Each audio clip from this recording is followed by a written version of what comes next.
अगर मैं आपसे कहूं कि एक ऐसा इतिहास जो इतिहास को रचने के लिए अभी इस धरती पर भगवान ने किसी भी माई के लाल को पैदा नहीं किया, वो इतिहास रचने जा रहे हैं आपके हार्दिक पांड्या साहब। एशिया कप 2025 के अंदर एक ऐसा इतिहास रचने वाले हैं जो इतिहास इस भारत के अंदर क्या, इस पूरी धरती पर कोई नहीं रच पाया है।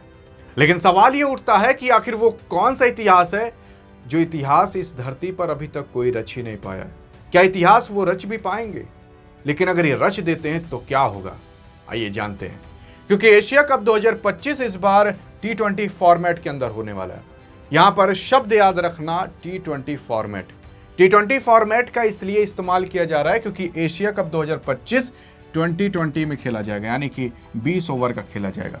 अब 20 ओवर का क्यों खेला जाएगा? क्योंकि आपको पता होगा कि पहले एशिया कप ओडीआई के फॉर्म में खेला जाता था।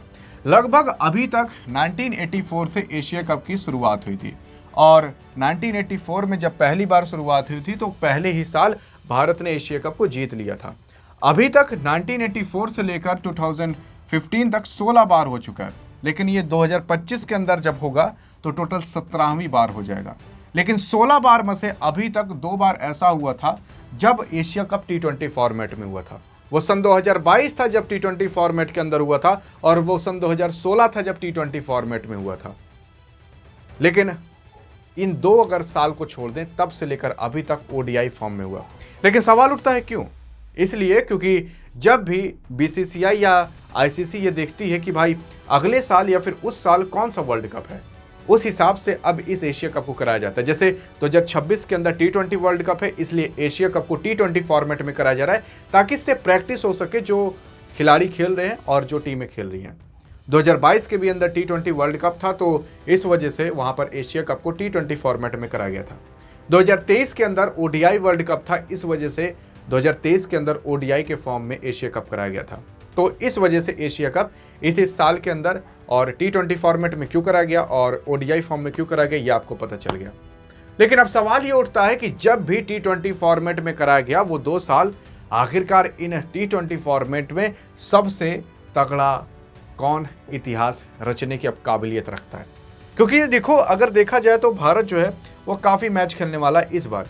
यूएई के खिलाफ खेलेगा, पाकिस्तान के खिलाफ खेलेगा, बांग्लादेश के खिलाफ भी खेल सकता है, अफगानिस्तान के खिलाफ भी खेल सकता है, कई सारी टीमों के खिलाफ खेल सकता है।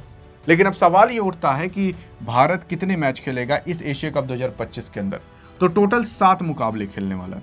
7 मुकाबले तब खेलेगा जब भारत फाइनल में जाएगा। लेकिन क्या इन 7 मुकाबलों के अंदर आपके हार्दिक पांड्या वो इतिहास रच पाएंगे? असल में अगर आप देखने की कोशिश करोगे तो अभी तक जब भी T20 फॉर्मेट के अंदर इस एशिया कप को कराया गया है तो तब सबसे ज़्यादा विकेट लेने वाला आखिरकार वो कौन सा खिलाड़ी है? तो वो कोई और खिलाड़ी नहीं बल्कि आपके भुवनेश्वर कुमार हैं, जो कि भारत के हैं। 13 विकेट लिए केवल 6 मैच खेलकर। 13 विकेट केवल 6 मैच खेलकर, यानी कि एक मैच के अंदर 2 विकेट से थोड़ा सा ज़्यादा मान सकते हो। और इन्हीं का ही T20 फॉर्मेट में अभी तक दबदबा है। और ये ऐसा खिलाड़ी है जिसने जब बॉलिंग करता था, स्विंग का देवता इसी को माना जाता है। जब बॉलिंग करता था तो भाई बड़े बड़े लोग के पैर थप थप कांपने लगते थे। लेकिन एक झटके में पता नहीं क्या हुआ कि टीम इंडिया से ये बंदा गायब सा हो गया। आईपीएल के भी अंदर बहुत ज़्यादा रौला नहीं जमा पाता। लेकिन खैर, जो हो चुका है वो हो चुका है। लेकिन अभी तक इस बंदे की वो रिकॉर्ड ये बना कर गया है, जिंदा है। लेकिन अगर उसके बाद देखोगे तो भाई कोई और नहीं, अमजद जावेद आते हैं जो कि यूएई के खिलाड़ी हैं। 12 विकेट लिए 7 मैच खेलकर। अब अगर आप यार ध्यान दे रहोगे तो ध्यान इस चीज़ पर आपको देना है कि भाई ये सारे के सारे T20 फॉर्मेट में जब भी हुए थे वो 2 साल 2022 और 2016 की बात कर रहे हैं। और जब ओडीआई के हुए थे तो वो हम नहीं काउंट कर रहे। मोहम्मद नावेद जो कि यूएई के हैं, 11 विकेट लिए, ये भी 7 मैच खेलकर।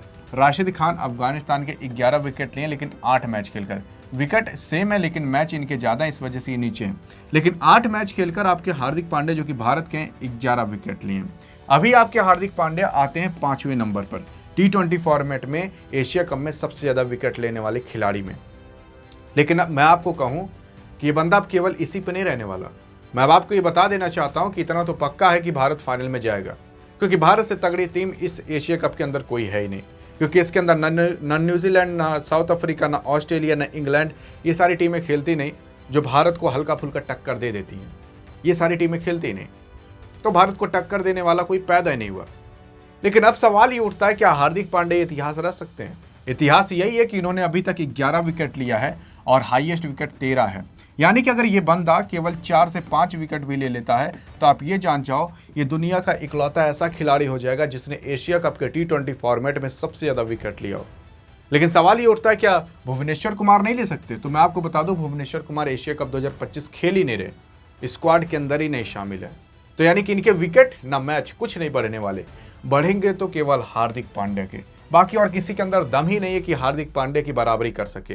यह ऐसा इकलौता प्लेयर है जिस प्लेयर ने फील्डिंग में भी अपना पूरा का पूरा 100% दिया। यह ऐसा प्लेयर है जिसने बैटिंग के अंदर अपना पूरा का पूरा 100% दिया। यह ऐसा प्लेयर है जिसने T20 world cup, champions trophy, अन्य चीजें भी जिता कर रखी हैं।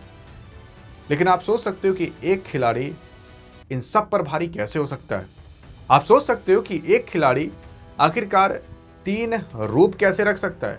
भाई, लोगों से केवल एक बैटिंग ढंग से नहीं होती, ये बंदा बैटिंग, बॉलिंग, फील्डिंग, तीनों चीजें नंबर 1 की करता है। बाकी आपको क्या लगता है कि हार्दिक पांड्या को ये भुवनेश्वर कुमार के मैच और विकेट को तोड़ने में कितने मैचेस लगेंगे? मतलब 13 विकेट पार करने में? बताइएगा जरूर। अधिक जानकारी चाहिए तो बगल में क्लिक करके देख सकते हो कि एशिया कप 2025 के टीम के अंदर क्या क्या बदलाव होने वाले हैं। मिलेंगे इस वीडियो में, तब तक के लिए जय हिंद और जय भारत।